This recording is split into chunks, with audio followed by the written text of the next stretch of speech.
नहीं, सेविका, दास दासी दे दूंगा, सेवा ही तो चाहिए ना, बुढ़ापे में क्या चाहिए आपका। भगवान शिव बने हुए ब्राह्मण देव कहते हो आप मुझे माया में फंसा रहे हैं। मेरी जो देवी थी वो मेरी भक्ति में सहायक थी, पत्नी वह किसी काम की नहीं। जो पति अगर भजन भाव करे, दान पुण्य करे, सेवा कार्य करे और उसमें अगर पत्नी बार बार टोके और टांग अड़ाए तो वो पत्नी काम की नहीं। पत्नी वही जो पति को भी परमात्मा के मार्ग की ओर अग्रसर करे, लेके जाए हाथ पकड़ करके, वही पत्नी कल्याणकारी कही जाती है। वो ब्राह्मण कहते मेरी पत्नी धर्मात्मा थी महाराज, आप न जाने दास दासी की मोह माया में मुझे फंसा के मेरा बुढ़ापा खराब करते हो। अंत में भद्रायु ने हाथ जोड़ करके कहा कि अच्छा तो आप बताइए ना, आप क्या चाहते हैं। तो पंडित जी कहते हैं कि मुझे तो मेरी पत्नी जैसी नारी दिख रही है, आपकी पत्नी भी बड़ी पतिव्रता है। बोले हाँ मेरी पत्नी तो है, बहुत अच्छी है। तो बोले अगर आप दासी के रूप में देना ही चाहते हैं तो ये आपकी पत्नी मुझे दे दो तो मंजूर है, बाकी कुछ नहीं। अब राजा भद्रायु शिव जी के भक्त अभी अभी दर्शन करके आ रहे हैं। पंडित जी ने कहा अगर देना ही चाहते तो आप दूसरे की पत्नी क्यों दोगे दासी के रूप में, वो क्यों मेरी सेवा करे। धर्म आप कर रहे हैं, पुण्य आप कर रहे हैं, ब्राह्मण सेवा आप कर रहे हैं, पत्नी दूसरे की दासी देंगे। आपकी पत्नी देना हो तो बात करो। अब राजा भद्रायु धर्म संकट में हाथ जोड़ करके बोले ब्राह्मण देव यह कुछ कठिन नहीं मांग लिया आपने। तो ब्राह्मण देव बोले देखो आप इतनी देर से मुझे कह रहे थे ले लो, ये दे दूं वो दे दूं, और जब देने की बारी आई तो आपका मन डगमगाने लगा। राजा भद्रायु ने अपनी पत्नी की ओर देखा। देवी पत्नी पति के धर्म में बाधा नहीं हो सकती थी, इसलिए पत्नी ने सिर झुका करके कहा कि एक वृद्ध ब्राह्मण की सेवा करना किसके भाग्य में है नाथ। ठीक है मुझे राजमहलों का सुख न प्राप्त होगा, लेकिन इन ब्राह्मण देव की सेवा कुटिया में तो कर ही लूंगी। कोई बात नहीं, आप मुझे दासी के रूप में दे दीजिए। और राजा भद्रायु ने संकल्प कर दिया महाराज मेरी पत्नी में आपको दासी के रूप में समर्पित कर। और जैसे ही संकल्प देने के लिए जल हाथ में लिया सो भगवान उमापति प्रकट हो गए, साथ में पार्वती जी। बोलिए उमापति महादेव की जय हो। राजा भद्रायु के नेत्रों से अश्रु। प्रभु आप? बोले हाँ हम ही आए थे आपकी परीक्षा करने कि आपकी शिव भक्ति कैसी प्रगाढ़ है। राजा भद्रायु ने बार बार भगवान उमारमण को प्रणाम करके कहा प्रभु आपकी परीक्षा में कौन भला उत्तीर्ण हो सकता है। साक्षात स्वयं परमात्मा श्री हरि नारायण भी जब आपको 1 वर्ष का संकल्प करके बैठे थे कि 1000 दिव्य कमल, जो यहाँ वाले कमल नहीं अपने धरती के नंदनवन के कमल, वो कमल ला करके मैं शिव जी को अर्पित करूंगा। 1000 कमल 1 वर्ष तक। और 364 दिन जब हुए, आखिरी 365वें दिन भगवान लेकर के आए नंदनवन से वह दिव्य कमल, और भगवान शिव के ऊपर ओम नमः शिवाय करके एक एक चढ़ाने लगे। तो 100वां कमल, 1000वां कमल जो था आखिरी, वो भगवान शिव ने छुपा दिया। भगवान नारायण ने जब देखा अंतिम, क्योंकि 1000 माला जप रहे थे, आखिरी कहाँ गया, इधर उधर देखा कहीं है नहीं, कोई पक्षी ले गया नहीं, पक्षी ले जा नहीं सकता, दिव्य कमल है। तो भगवान नारायण ने सोचा कि संकल्प पूरा करना है, इसलिए भगवान ने अपना नेत्र कमल निकाल करके भगवान शिव को समर्पित कर दिया। नमः शंभवाय च। और जैसे ही अपना नेत्र कमल भगवान ने समर्पित किया तो शिव जी प्रकट हो गए वो कमल का फूल लेकर के। ये आपका कमल हमने लिया था। कोई बात नहीं प्रभु, मैंने तो अपना, मेरा सब कुछ आपको समर्पित है, उसमें से एक नेत्र मैंने अगर समर्पित कर दिया तो क्या बात। भगवान ने प्रसन्न होकर शिव जी ने श्री हरि नारायण को सुदर्शन चक्र दिया। ये सुदर्शन चक्र पहले भोलेनाथ के पास ही था, उन्होंने इसी तपस्या से प्रसन्न होकर के सुदर्शन चक्र दे दिया। तो भगवान शिव की आराधना कभी व्यर्थ नहीं जाती है, इसलिए भगवान शिव की आराधना तन से, मन से और धन से सदा करनी चाहिए। भगवान नारायण करते हैं तो हम कौन चीज हैं, क्योंकि भगवान शिव ही संसार को अपने डमरू की ताल पर नचाते हैं। ये संसार जो गतिमान है,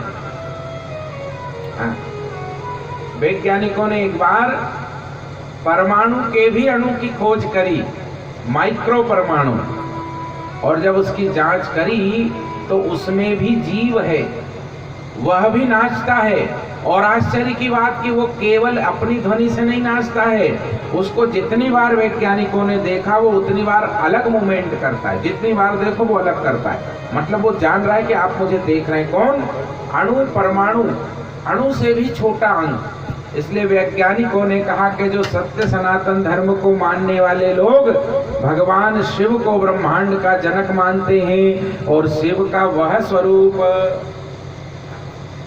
जो नटराज के रूप में है, जो सदा नाचते रहते हैं, तो वैज्ञानिकों ने अपनी उस लेबोरेटरी जहाँ जांच होती है, उस जांच में सबसे बड़ी भगवान शिव नटराज की प्रतिमा लगा करके रखी उन्हें। तो उनसे पूछा, ये तो हिंदुओं के भगवान है, आप तो ईसाई हैं, फिर ये क्यों लगा के रखा? बोले, अरे ये हिंदू जिसकी पूजा करते ना वो ब्रह्मांड का सार है। एक छोटा सा परमाणु भी जैसे शिव जी नाचते हैं ऐसा वो नाचता है, वो स्थिर नहीं है, उसमें जीव है, उसमें शिव है। अर्थात वैज्ञानिक भी मानते हैं कि भगवान शिव तत्व कण कण में समाया हुआ है। बोलिए उमापति महादेव की जय हो।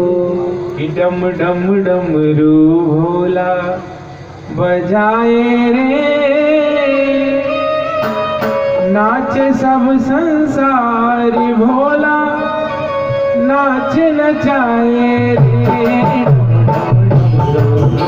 बजाए रे, नाच सब संसार भोला, नाच नचाए रे, डम डमरू भोला बजाए रे, नाच सब संसार भोला, नाच नचाए रे।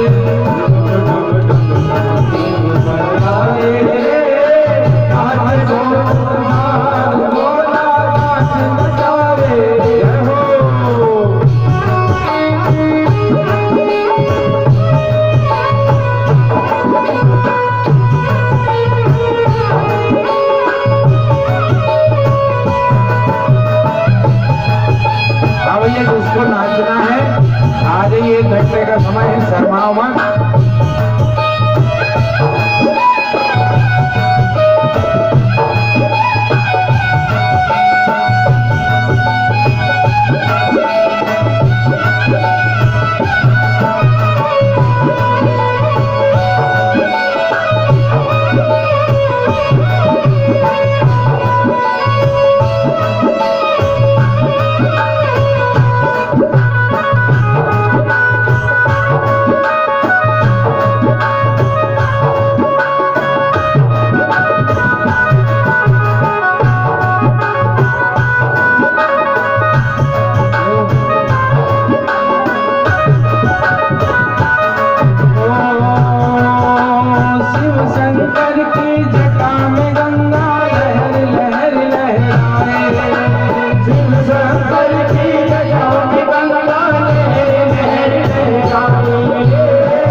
प्यास बुझाए रे, नाच सब संसार भोला, नाच नचाए रे,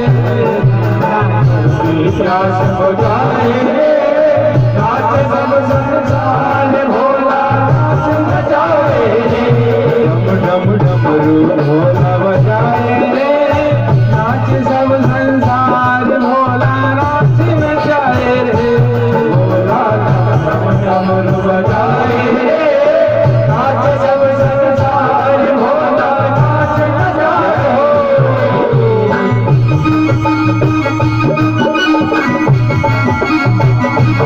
बहुत आनंद है, जय हो रामकृष्ण जी की।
मुस्काए रे, नाचे सब संसार, भोला नाच नचाए रे, भोला डमरू बजाए रे, नाच सब संसार, भोला नाच नचाए हो।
नाच रहा है ना, नौ ग्रह घूम रहे हैं ब्रह्मांड में, तारे सितारे सब घूम रहे हैं अपनी धुरी पर, उन सबको कौन नचा रहा है? भोलेनाथ अपने डमरू की धुन पर नचा रहे हैं। इसलिए वह नटराज राज नमोस्तुते।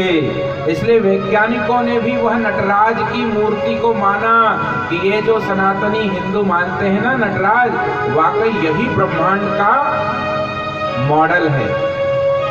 भगवान नटराज को आपने देखा होगा, वो नाच रहे हैं और एक चक्र सा बना हुआ है, उसमें शिव जी नाच रहे हैं। वैज्ञानिकों ने माना यही ब्रह्मांड का मॉडल है, गोल ब्रह्मांड है और उसमें शिव रूप अणु नृत्य कर रहा है, चलायमान है। मुझसे किसी ने पूछा कि मनुष्य की मृत्यु होती है, कहाँ जाता है? किसी की मृत्यु नहीं होती, हम सब अमर हैं। एक पानी की बूंद और एक रेत के कण को आप मार नहीं सकते, प्रयास करके देखना। एक रेत के कण को आप कैसे मारोगे? आप कहो कि हम उसे पीस डालेंगे, पीस डालोगे तब भी वो रह जाएगा, उसके 1000 टुकड़े हो जाएंगे, क्या करोगे? एक पानी की बूंद को आप मार नहीं सकते। आप कहोगे जी हम सुखा देंगे, तवे पे डाल देंगे, कढ़ाई में डाल देंगे, सूखने के बाद वो मरता नहीं है, वो वाष्प होकर के उड़ जाता है और फिर ठंडी हवा लगेगी, वो फिर बूंद बन के टपक जाएगा, मरेगा नहीं। तो सोचो, जिससे एक पानी की बूंद और एक रेत का कण नहीं मरता इस ब्रह्मांड में, तो हम मरते होंगे? हम भी मरने वाले नहीं, हम तो अमर आत्मा महादेव के वंशज हैं, हम सब अमर हैं। हम यहाँ काहे के लिए जन्मे हैं? केवल भगवान उमापति का वह परम रस प्राप्त करने के लिए। तो भगवान शिव परब्रह्म है, इसलिए वह निराकार और साकार दोनों स्वरूपों में पूजा जाते हैं। भगवान शिव का जो शिव पिंडी है वो निराकार ब्रह्म का परिचायक है, और भगवान शिव का जो साकार स्वरूप है जिसमें वो डमरू लेकर नाच रहे हैं वो साकार ब्रह्म का परिचायक है। इसलिए दोनों स्वरूपों की आराधना करते रहना चाहिए, बड़ा आनंद है। भगवान शिव परम कृपालु, राजा भद्रायु और देवी कीर्ति मालिनी का कल्याण किया, भगवान विष्णु को सुदर्शन चक्र दे दिया। अरे महाराज, आप कहेंगे भगवान विष्णु जैसों को तो देंगे ही देंगे, हमें कछु दे तो माने। तो शिव पुराण कहती है कि एक चक्रिक नाम का भील था, गरीब आदिवासी वनवासी, जंगल में रहता था और जो कुछ मिल जाए उससे अपना परिवार चलाता था। लेकिन कुछ दिन हो गए, आज उसको न कोई शिकार मिला न कोई जंगल के फल मिले, परिवार भूखा है कुछ दिनों से। पत्नी की दशा देखी, पत्नी ने कहा प्रभु देखो आप सज्जन हो, धर्मात्मा हो, लेकिन बालक भूखे हैं, ऐसा धर्म भी क्या, कुछ प्रयास कीजिए। चक्रिक भील के नेत्रों में अश्रु आ गए, क्या करूं, अब चोरी करूं क्या? तो पत्नी ने कहा कि क्या हो गया, परिवार पालने के लिए, प्राण बचाने के लिए अब और कोई साधन न हो तो यही से। तो चक्रिक भील ने योजना बना ली कि तो ठीक है जाता हूं। अब उसने एक दिन जंगल में एक शिवालय के ऊपर किसी धर्मात्मा व्यक्ति को सोने का छत्र चढ़ाते हुए देखा था। इसलिए मन में विचार किया कि कम से कम नहीं तो आधा किलो 3 पाव का तो होगा। अगर यह स्वर्ण छत्र मेरे हाथ लग जाता है तो मान लीजिए 6 महीने की व्यवस्था तो बन गई, फिर देखेंगे, और मरता क्या नहीं करता। इसलिए पहुंच गया। बहुत ज्यादा भगवान शिव की महिमा जानता नहीं था, पेट में भूख थी, बुद्धि में एक जुनून था कि मेरे बच्चों के लिए, मेरे परिवार के लिए कुछ न कुछ करना है। इसलिए जाकर के छत्र को देखा तो छत्र 8 फुट की ऊंचाई पर लटक रहा था। अब ये था 5.5 फुट, हाथ भी उठाए तो भी 1.5-2 फुट छूट गया, क्या करें? इसलिए उसने देखा कि उस छत्र के नीचे भगवान शिव का शिवलिंग स्थापित है। तो विचार करने लगा कि एक पांव रख दूं यहाँ पेड़ी पे, पेड़ी मतलब वो जलाधारी, और दूसरा रख दूं यहाँ ये लड्डू पे, लड्डू मतलब शिवलिंग, तो बस इस पे से मेरा काम बन जाएगा। और उसने रख दिया पांव महाराज, एक रखा जलाधारी पे और दूसरा रख दिया शिव जी के ऊपर और चढ़ गया, और जाकर के वो छत्र को तिरछा किया और खोलने लगा, बंधा हुआ था तार से, खोलने लगा। दोनों पैर रख करके शिवलिंग पे चढ़ गया और दोनों हाथ ऊपर कर लिए। अब उसने कोई शरणागति के लिए हाथ ऊपर नहीं करे थे जैसे अपन करते ना, हर हर महादेव, तो हम हाथ ऊपर करते मतलब भगवत शरणागति, है प्रभु हम आपके हैं, संभालो। इसने कोई ऐसा भाव नहीं रखा था, इसकी जुगाड़ तो थी वो छत्र खोलने की। इसलिए जैसे ही दोनों हाथ ऊपर करे, भगवान भोलेनाथ इतने भोले हैं कि शिव जी को ऐसा लगा कि लगता है इसने स्वयं को मेरे ऊपर समर्पित करके हाथ ऊंचे कर दिए कि प्रभु अब आप ही संभालना। और भगवान भोलेनाथ तो भोले हैं, भगवान शिव तत्क्षण उसी समय उस गर्भगृह में प्रकट हो गए। बोलिए उमापति महादेव की जय हो। अब ये बेचारा गरीब थर थर कांपे। इसने सोचा ये कोई बड़ा चौकीदार साहूकार आदमी है, हाथ में त्रिशूल रखा है, बड़ी बड़ी मुंड मालाएं, जटाएं हैं, त्रिनेत्र है।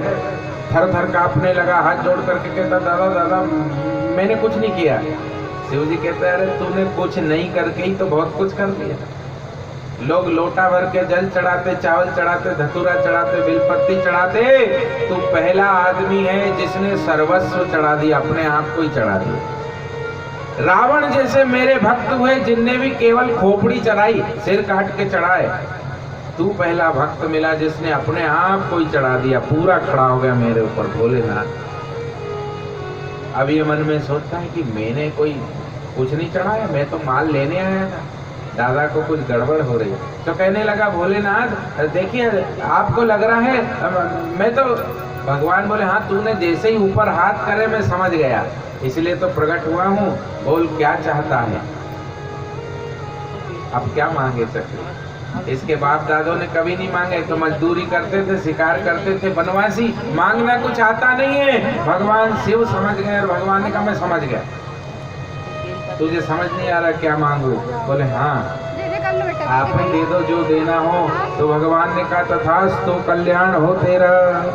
और वह मिल गया उसको जो हर भले भलों को नहीं मिलता जीवन भर एड़ी रगड़ने से। भगवान की भक्ति, भगवान की कृपा, भगवान का ज्ञान, और मनुष्य जीवन में राजाओं के सदृश जीवन मिल गया उसको। बोलिए उमापति महादेव जय हो।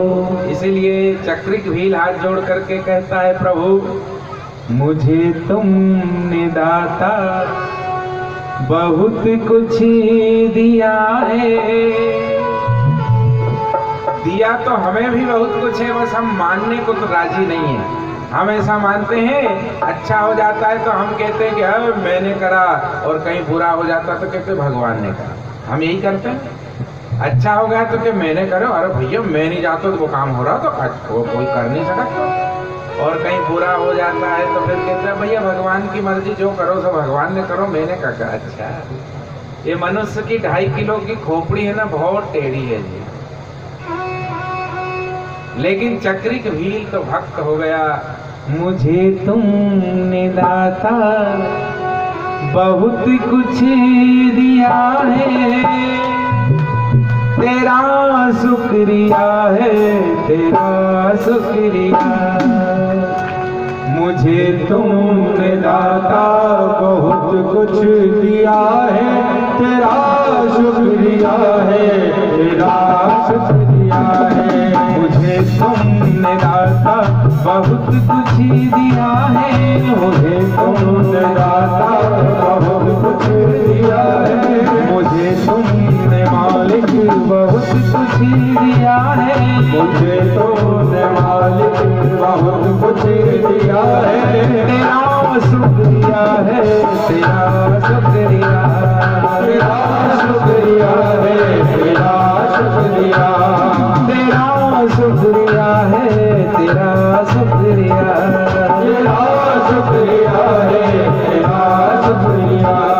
न मिलती अगर दी हुई दात तेरी, न मिलती अगर दी हुई दात तेरी, न मिलती अगर दी हुई दात तेरी, न मिलती अगर दी हुई बात तेरी, तो क्या थी जमाने में औकात मेरी, तो क्या थी जमाने में औकात मेरी। तुम्ही ने तो जीने के काबिल किया है, तुम्ही ने तो जीने के काबिल किया है। तेरा शुक्रिया है, तेरा शुक्रिया, तेरा शुक्रिया है, तेरा शुक्रिया। मुझे तुमने दाता बहुत कुछ दिया है, मुझे तुमने दाता बहुत कुछ दिया है। मुझे तुमने मालिक बहुत कुछ दिया है, मुझे तुमने मालिक बहुत कुछ दिया है। तेरा शुक्रिया है, तेरा शुक्रिया, तेरा शुक्रिया है, तेरा शुक्रिया। मुझे है सहारा तेरी बंदगी का, मुझे है सहारा तेरी बंदगी का, मुझे है सहारा तेरी बंदगी का, मुझे है सहारा तेरी बंदगी का। है जिससे गुजारा मेरी जिंदगी का, है जिससे गुजारा मेरी जिंदगी का। मिला मुझको जो कुछ तुम्ही से मिला है, मिला मुझको जो कुछ तुम्ही से मिला है।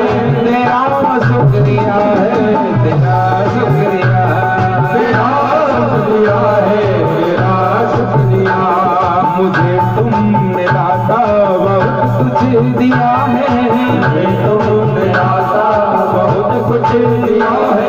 मुझे तुमने बाबा बहुत कुछ दिया है, मुझे तुमने दाता बहुत कुछ दिया है। तेरा शुक्रिया है, तेरा शुक्रिया, तेरा शुक्रिया है, तेरा शुक्रिया। हाँ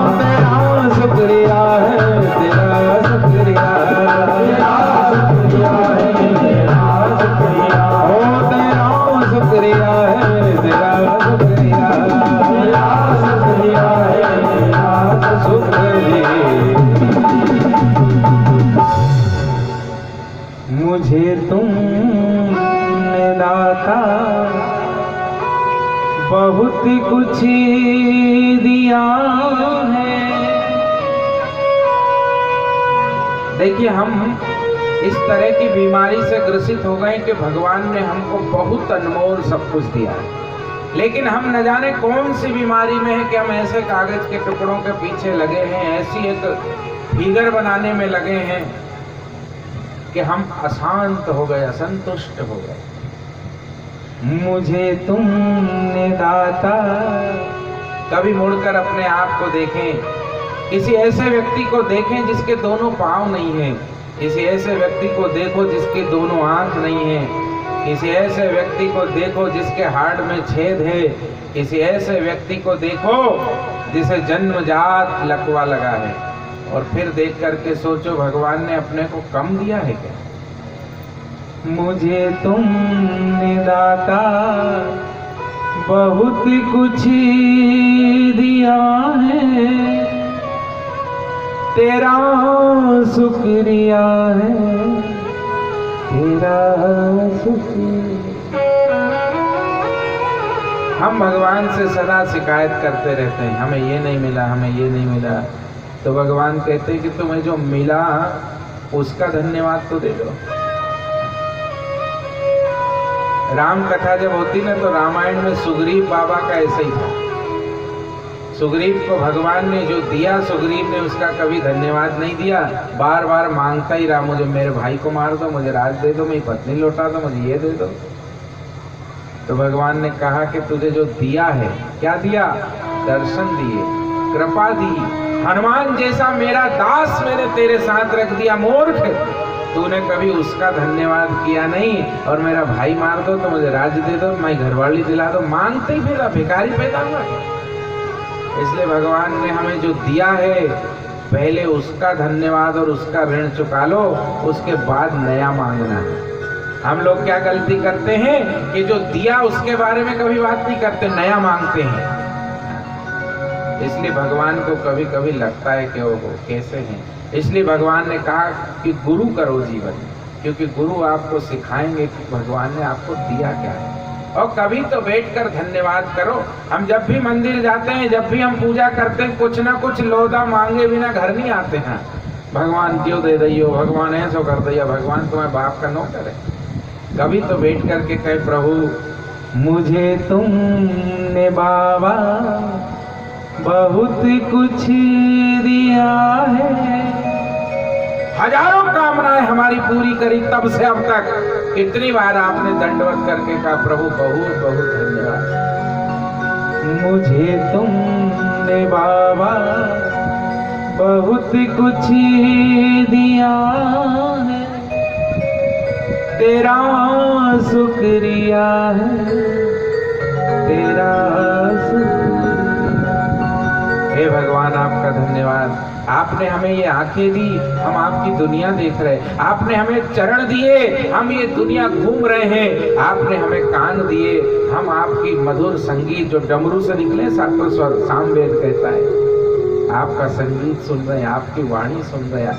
कोयल की कुहूक सुन रहे तो मोर की कूक सुन रहे हैं। आपने हमें ये हाथ दिए हैं, इससे आपकी पूजा कर रहे हैं प्रभु, आपकी सेवा कर रहे हैं। आपने हमें ये सुंदर बुद्धि दी, इस बुद्धि से हम आपकी कथा में बैठ पा रहे हैं। नहीं तो जिनको कम बुद्धि दिए वे न जाने कहाँ भटक रहे होंगे। मालूम उन्हें भी होगा कि आज शिव पुराण का समापन भंडारा होना है मक्सी में, पर घूम रहे हैं। तो भगवान ने जिनको प्रेरणा दी है, जो यहाँ आ गए हैं, उनका कर्तव्य है कि बार बार भगवान को धन्यवाद दे, प्रभु आपकी बड़ी कृपा है। और देखो, जब बालक गर्भ में होता है ना, भगवान शिव माता पार्वती से कहते हैं कि तुम क्या मांगते हो। जब वह नवजात माँ के गर्भ में होता है तो वो कुछ भगवान को मांगता है क्या कि भगवान मेरे लिए दूध की व्यवस्था कर देना, पैदा होने के बाद भगवान एक छोटा सा झूला भी रख देना, भगवान मैं बोल नहीं पाऊंगा, मेरे का एक छोटी सी मच्छरदानी और लगवा दी, उन्हें मच्छर काटेंगे। अच्छा, किसी बच्चे ने आपको मैसेज भेजा? आज तक नहीं भेजा, लेकिन भगवान फिर भी करते हैं कि नहीं, उस बच्चे की सारी व्यवस्था कर देते हैं। अच्छा, अकेले बाप पे बोझ नहीं आए इसलिए अलग अलग जिम्मेदारी दे दी। हाँ, बुआ पलना ले आती है, तो नानी हाय ले आती है, तो कपड़े ले आती है, तो गोदड़ी ले आती है। सबको भगवान ने जिम्मेदारी दे दी, प्रेरणा दे देते। और वो बच्चा पैदा नहीं होता उससे पहले कहीं गोदड़ी सिलाना शुरू हो जाता है, कहीं हाय का ऑर्डर चला जाता है, कहीं पलने का ऑर्डर जाता है। कहीं आजकल तो रेडीमेड मिलते हैं, पहले तो बढ़ई से बनवाते थे सीधे लकड़ी का, तो महीने 2 महीने पहले ही से शुरू हो जाता था पलना।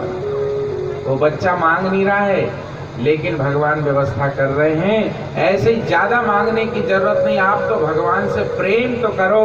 भगवान जैसे छोटा बालक पैदा होता है समर्पण भाव से, तो उसके माता पिता अपनी जान लगा देते हैं उसकी व्यवस्था में। ऐसे ही आप, भगवान ने कहा कि मोरे प्रोढ़ तनय सम ज्ञानी और बालक सुत सम दास अमानी। आप अमानी हो जाओ, अपना मान अलग छोड़ करके भगवान के दास तो एक बार हो जाओ। वो आपको नन्हे मुन्ने बालक की तरह गोद में लेकर न घूमे तो कह देना। ताली बजाओ भैया, भंडारा होने वाला है, थोड़ी देर में एनर्जी आपकी फिर से मिल जाए। इसलिए भगवान को बार बार धन्यवाद दें। मुझे तुमने दाता बहुत कुछ दिया है, तेरा शुक्रिया है, तेरा शुक्रिया। और आप कभी फिर स्मरण करना, मुझे कभी कुछ भगवान से मांगने की जरूरत नहीं पड़ती। भगवान से इतनी गहरी दोस्ती है कि जो चाहिए होता है वो भगवान प्रबंध कर देते हैं। अद्भुत, हर रोज, हर महीने, हर साल नए नए चमत्कार होते हैं और अद्भुत होते हैं।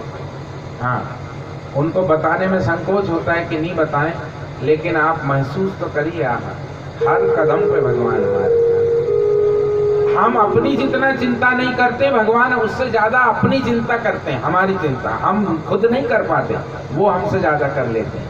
इसलिए एक बार प्रेम करें। और कैसा स्वभाव उनका, तो शिव पुराण कहती है कि एक शिकारी था जंगल में, शिकार करके पेट भरता था, कोई ज्ञान नहीं था, महाअज्ञानी। न कभी उसने राम का नाम लिया, न कभी शिवालय गया, न कभी अभिषेक किया, न कभी जल चढ़ाया, उसको कुछ नहीं मालूम, अत्यंत वनवासी। एक दिन शिकार करने रात में गया, हिरणों का झुंड आता है, 2-4-10 मार लाऊंगा, तो जाकर के एक पेड़ पर चढ़ गया। उसे नहीं मालूम ये पेड़ कौन सा है। उस वृक्ष पर चढ़ गया और जाकर के बैठ गया और अपने धनुष पर बाण चढ़ा करके निशाना तैयार, हिरणों का झुंड आएगा तो मारूंगा। अब महाराज वो हिलता है, डुलता है, कोई डाली चुभ रही है तो उसको ऊपर उठा देता है।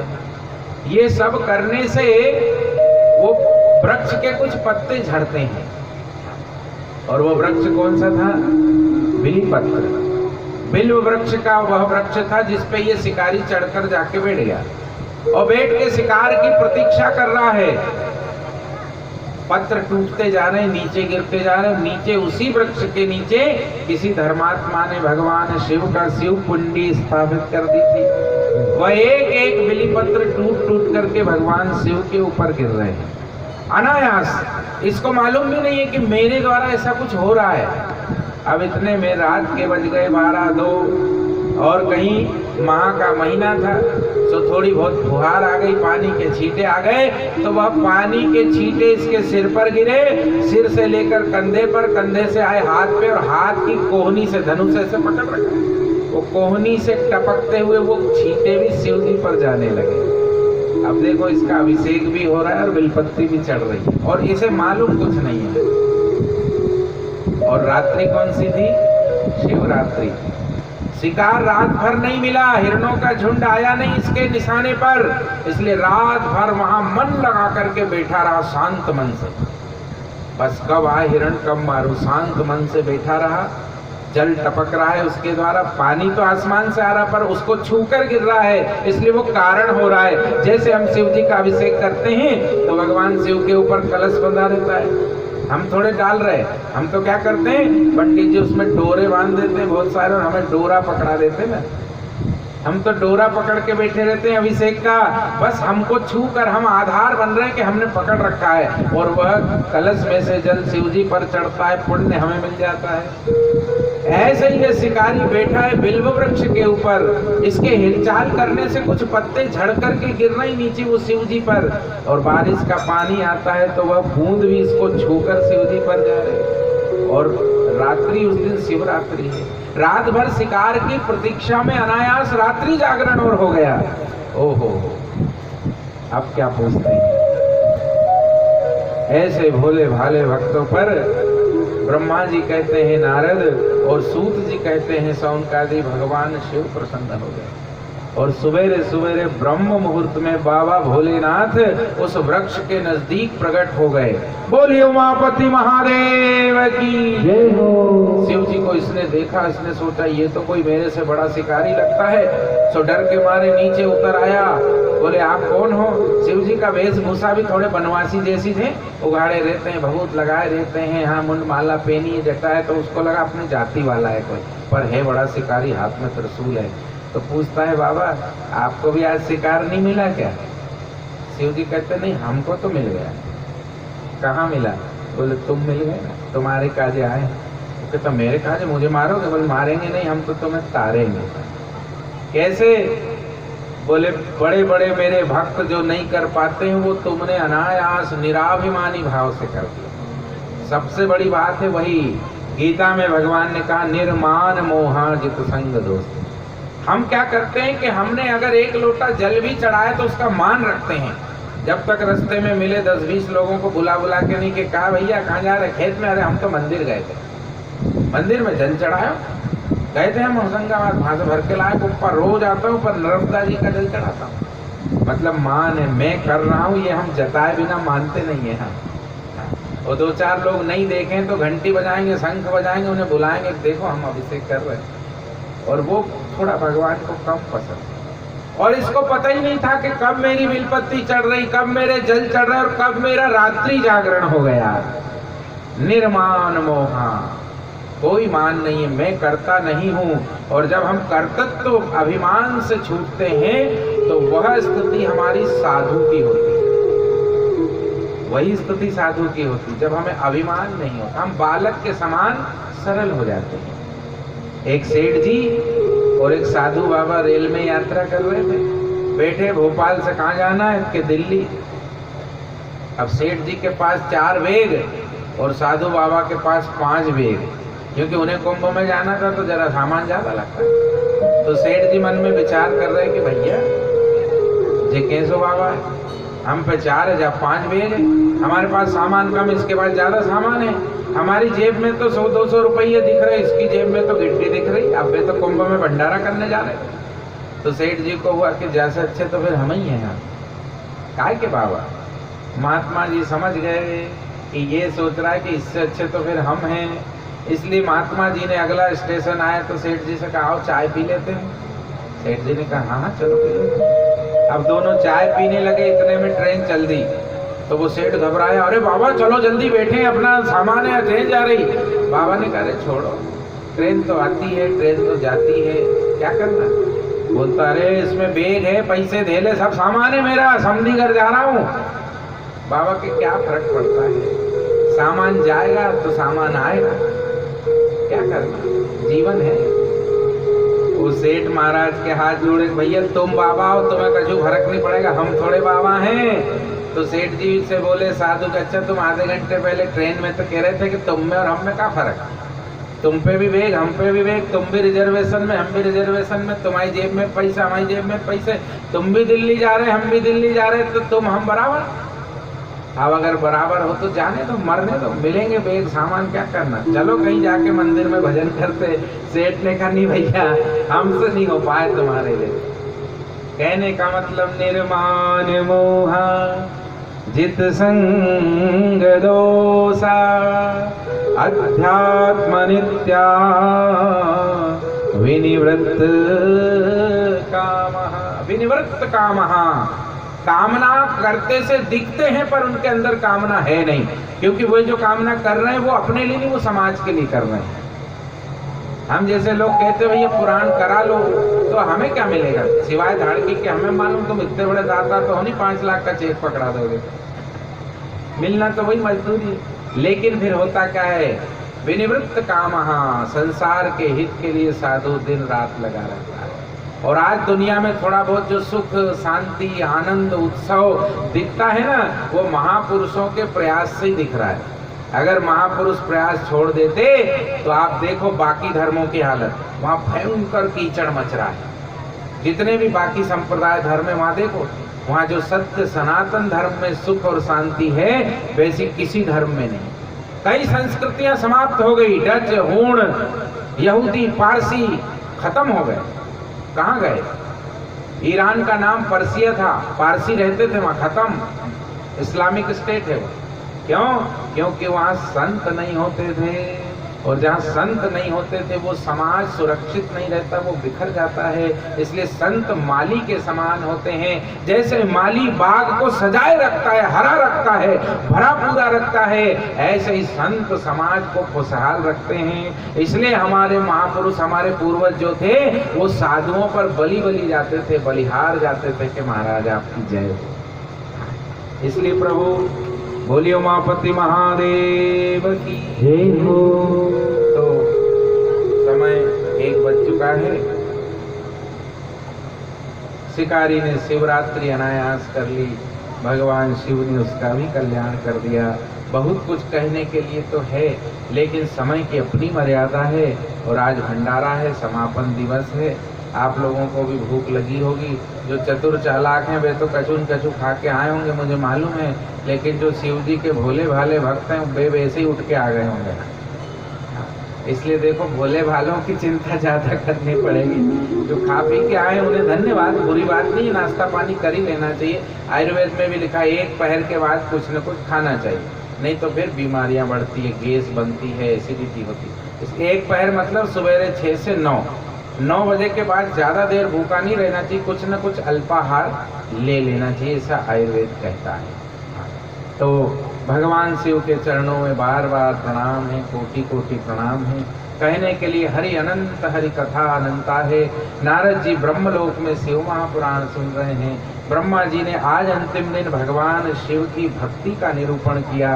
भगवान के भक्त कैसे होते हैं और भक्तों के लिए भगवान शिव कैसे हैं, वो कैसे केसों का उद्धार कर देते हैं। आज नारद जी को भगवान शिव ने यह समझाया। नारद जी कृत्य हो गए, बार बार हाथ जोड़कर नमन करते हुए ब्रह्मा जी से कहते हैं, प्रभु मुझसे बहुत बड़ा अपराध हुआ जो मैंने भगवान शिव की अवज्ञा की। अब मैं कदापि भगवान शिव का अपराध नहीं करूंगा, अपितु सर्वथा भगवान शिव के चरणों का स्मरण करूंगा। बोलिए उमापति महादेव की जय हो। तो विगत 6 दिनों से आप आ रहे हैं, आज 7वां दिन है। जो लोग रोज आ रहे हैं उनको बहुत बहुत धन्यवाद। भगवान शिव आप पर कृपा करेंगे। जो आज आए हैं वे भी ओम नमः शिवाय, ओम नमः शिवाय मंत्र में जपते रहें, तो आज 7वें दिन भी आपको 7 दिन की कथा का संपूर्ण फल प्राप्त हो जाएगा। अभी आरती के बाद बहुत सारे बिली पत्र हैं, भोजन के पहले हो सके तो 1 बिली पत्र का प्रसाद लेकर के पालें। भगवान शिव के अभिषेक का चरणामृत भी अगर हो तो वह भी 1 चम्मच लें और यह बिली पत्र पालें। यह शिव प्रसाद है, ये शिव माने कल्याण करने वाला प्रसाद है। बोलिए उमापति महादेव की जय हो। अपने घर में तुलसी अवश्य रखिए, अपने खेत खलियान में एक बिल्व वृक्ष रखिए।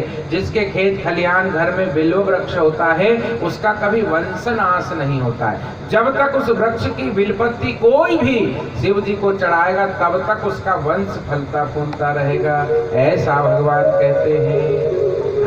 गौ माता की सेवा करिए, गाय को रोटी दीजिए, गाय को प्रणाम कीजिए।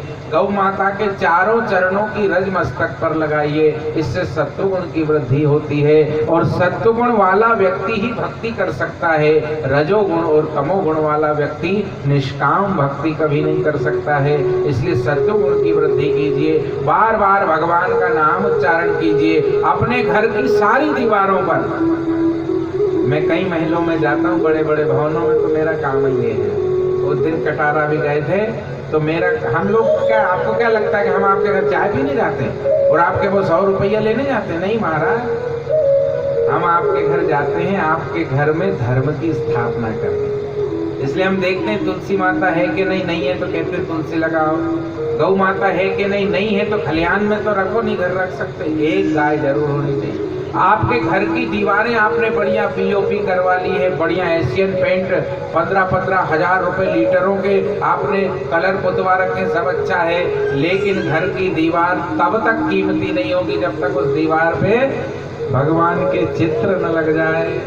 इसलिए कोई दीवार कोरी ना हो, जहां जहां देखें वहां वहां भगवान दिखने चाहिए। हर दीवार पर भगवान का चित्र लगाएं, कहीं राम जी, कहीं हनुमान जी, कहीं संतोषी माता, कहीं शिव जी, कहीं भोलेनाथ, कहीं शिव परिवार चित्र लगाइए और भगवान की आराधना उपासना करिए। सुबह सुबह आजकल तो बहुत अच्छे तंत्र हो गए, आपके मोबाइल में ही नमामि शमीशान रुद्राष्टक लगाइए, शिव महिम्न लगाइए, भगवान के भजन लगाइए। ये भजन जो है ये रजोगुणी है, स्तोत्र जो है ये सत्वगुणी है, इसलिए स्तोत्र लगाइए, हनुमान चालीसा लगाइए, ये सत्वगुणी है। भजन कम, क्योंकि भजन आपके चित्त को कई बार भटका देते, रंगीन कर देते हैं, और स्तोत्र और मंत्र आपके चित्त को एकाग्र और शांत करते हैं। इसलिए हनुमान चालीसा सुनिए, श्री सूक्त सुनिए, रुद्राष्टक सुनिए, ये सुबह सुबह सुनेंगे, आपके बच्चे बार बार सुनेंगे। आप तो बूढ़े हो गए, आपको याद नहीं होगा, पर छोटे बच्चों को याद हो जाएंगे वो मंत्र, उन्हें सुनाइए, बार बार याद कराइए, उनसे पूछिए, अच्छा बोलो ओम नमः, वो कहेगा शिवाय, हाँ अच्छा बोलो जय संतोषी माता की जय, कराइए सियावर राम चंद्र की जय, बच्चों से करवाइए। यही उनका खेल है, यही उनकी बौद्धिक प्रतियोगिता है। अगर आपने उनको धर्म में मजबूत कर दिया तो भगवान उनको कर्म में मजबूत कर देंगे। आप उन्हें धर्म में मजबूत करिए। हम क्या कर रहे हैं, माता पिता बालकन बुलाई और उदर भरे सोई सीख सिखाई। हम केवल चाहते हैं कि बस ये पेट भर ले, सही पेट भर लेता तो जानवर भी, तो आप अपने बच्चों को जानवर के बराबर मान रहे हैं। पेट भरना तो कुत्ता बिल्ली शेर गाय बछड़ा भैंस ऊंट सब सिखा देते हैं अपने बच्चों को। आप धर्म सिखाइए, उन्हें धर्म का आचरण सिखाइए, कैसे प्रणाम करना, कैसे व्यवहार करना, कैसे बात करना, कैसे पूजन करना, कैसे जल चढ़ाना। ले जाइए छोटे छोटे बच्चों को, शिवालय ले जाइए, मंदिर ले जाइए। और मुझे विश्वास है हमारे ग्राम मक्सी में भी भगवान श्री राम जी का मंदिर जीर्णोद्धार होना है। कल हमने परिवार के साथ बैठक की और आदरणीय दादाजी बैठे हैं, वो पीछे देखो सिर पर रुमाल बांध के, उन्होंने विश्वास दिलाया है कि मेरे बेटे राम और लक्ष्मण के समान गुणी हैं और उनका विचार बन चुका है।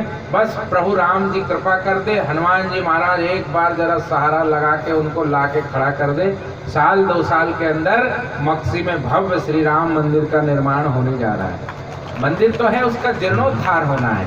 हाँ, तो भगवान पधारेंगे। मंदिर किसी एक का नहीं होता है, इसलिए ऐसा भाव न रखे खूब जाओ अपन, तो भगवान का मंदिर होता है। इसलिए किसी ने बनवाए वो ठीक है, सेवा जो दे रहे हैं उनकी बलिहारी है, लेकिन मंदिर सबका होता है। मंदिर जो होते हैं वो भगवान के होते हैं। खूब जाओ, बार बार जाओ, दिन में 4 बार जाओ, और जीवन में संकट आए तब तो दिन में 12 बार जाओ, क्योंकि संकट आपका दुनिया में कोई टारने वाला नहीं है सिवाय रघुनाथ जी के, वही टारेंगे। इसलिए जरूर जाएं। हाँ, आपने कथा सुनी कि नहीं, पर समय होगा, मैं ज़्यादा कुछ बोलने वाला हूँ नहीं। हमारे पवन कुमार जी भी बहुत अच्छे सेवाभावी हैं, ये गौ सेवा संघ के भोपाल जिले के जिलाध्यक्ष भी हैं, और इन्होंने खरगोन जिले में बन रही है गौशाला के लिए 31,000 रुपये का चेक भी प्रदान कर चुके हैं। ताली बजाओ। कब करा, शायद दिसंबर जनवरी में किया था। हाँ, तो वहाँ भी निर्माण चल रहा है, और भगवान की सेवा में करते रहिए। जो कुछ अपने पास है, हमारे शास्त्रों ने तय किया है कि हमारी निधि का 10वां भाग, आय का 10वां भाग आप धर्म के लिए सुरक्षित रख दीजिए, उसमें से थोड़ा थोड़ा देते रहिए। बहन को, भानेज को, बेटी को, ब्राह्मणों को, संतों को, गायों को, ऋषियों को, मुनियों को, मंदिरों को देते रहिए। देने से कुछ घटता है नहीं, अपितु बढ़ता ही बढ़ता है। ऐसा अनेकों लोगों का अनुभव है। इसलिए बहुत ज़्यादा नहीं, भगवान उमापति के चरणों में हम प्रणाम कर लेते हैं। बोलिए उमापति महादेव की जय हो। क्योंकि शिव शिव शिव शिव रट ले रे बंदे, जीवन है रे घोड़ा, दौड़ा जाए रे समय का घोड़ा। दौड़ा जाए समय का घोड़ा, ओ दौड़ा जाए रे समय का घोड़ा, दौड़ा जाए समय का घोड़ा।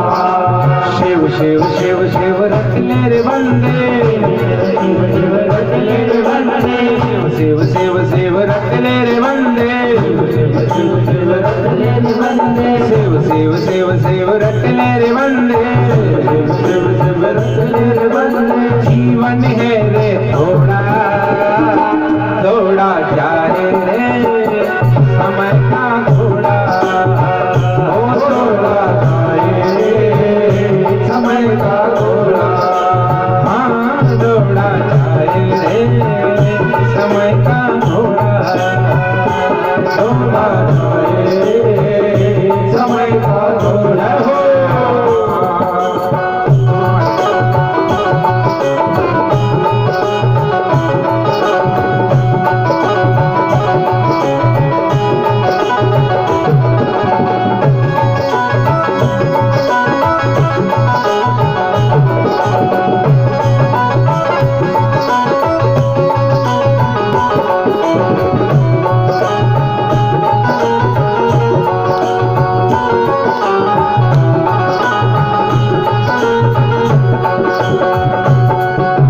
ना तेरा ना मेरा बाबू, इस घोड़े पर प्रभु का काबू, ना तेरा ना मेरा बाबू, इस घोड़े पर प्रभु का काबू।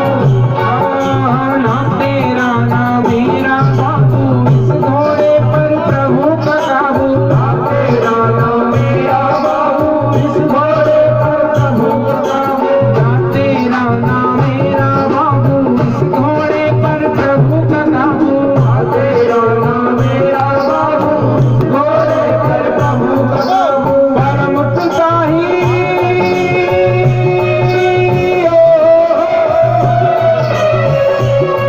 आज परम पिता ही से चलाता, दिखा दिखा कर दौड़ा दौड़ा जाए रे समय का घोड़ा, दौड़ा जाए समय का घोड़ा, दौड़ा जाए रे समय का घोड़ा, ओ दौड़ा जाए जय हो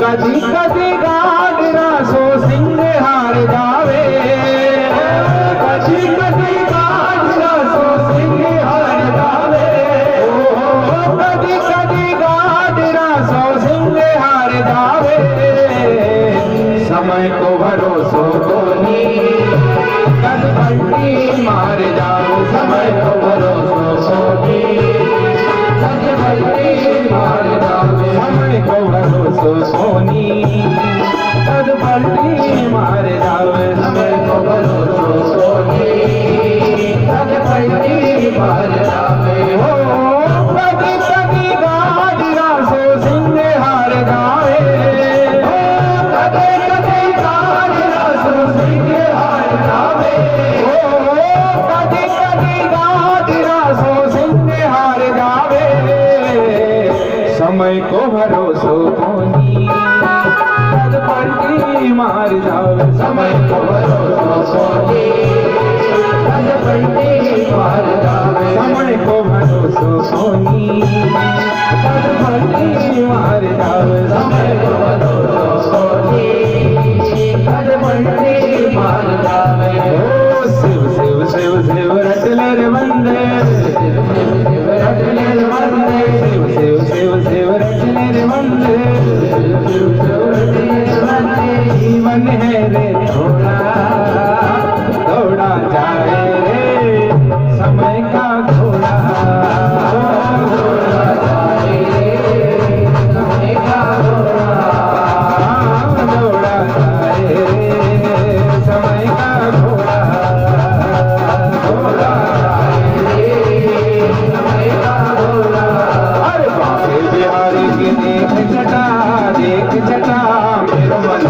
गयो लटापटा बिहारी की देख जना मेरा मन हो गयो लटापटा ओ लटापटा हेरी लटापटा लटापटा हेरी लटापटा ओ लटापटा हेरी लटापटा लटापटा हेरी लटापटा बिहारी की देख जना मेरो मन हो गयो लटापटा मेरो मन हो गयो लटापटा मेरो मन हो गयो लटापटा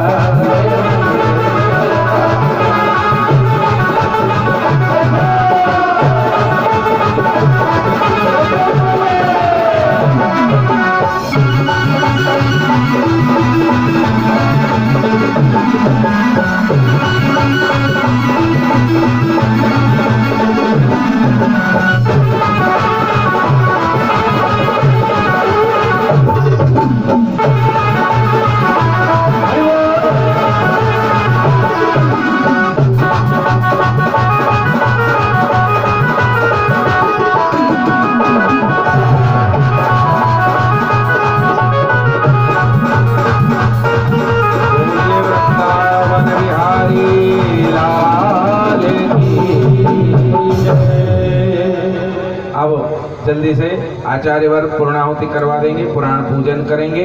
तत्पश्चात आप सब भी जिन जिन ने भी शिव पुराण का एक अध्याय भी अगर श्रवण किया है तो आप पुराण और पुराण के आचार्य के प्रति ऋणी हो जाते हैं। और वह ऋण से उऋण आप तभी होते हैं जब आप नतमस्तक होकर पुराण को पुष्प या पुष्प की पंखुड़ी जो भी समर्पित करके भगवान शिव को प्रणाम करते हैं, तब आप उस ऋण से उऋण होते हैं। इसलिए आप सबको अभी पहले हमारे प्रधान यजमान पूजन कर लेंगे, पश्चात आना है, फिर आरती करेंगे और भंडारा। आराम से बैठे रहिए। बोलिए कि नारायण भगवान की जय। ओम पूर्वस्वः पूर्णाहुते नमः। श्लोकार्थे गन्धाक्षतपुष्पैः सम्पूज्य ओम हरिः ओम ओम सहस्रशीरेखावर्गः सहस्राक्षः सहस्रवार्ता भूमिगुं सर्वत्र सुविद्वात्यतिष्ठदशाङ्गुलं पूर्वे वेदगुं सर्वं च दूतं च वाक्यम् उतामदुसे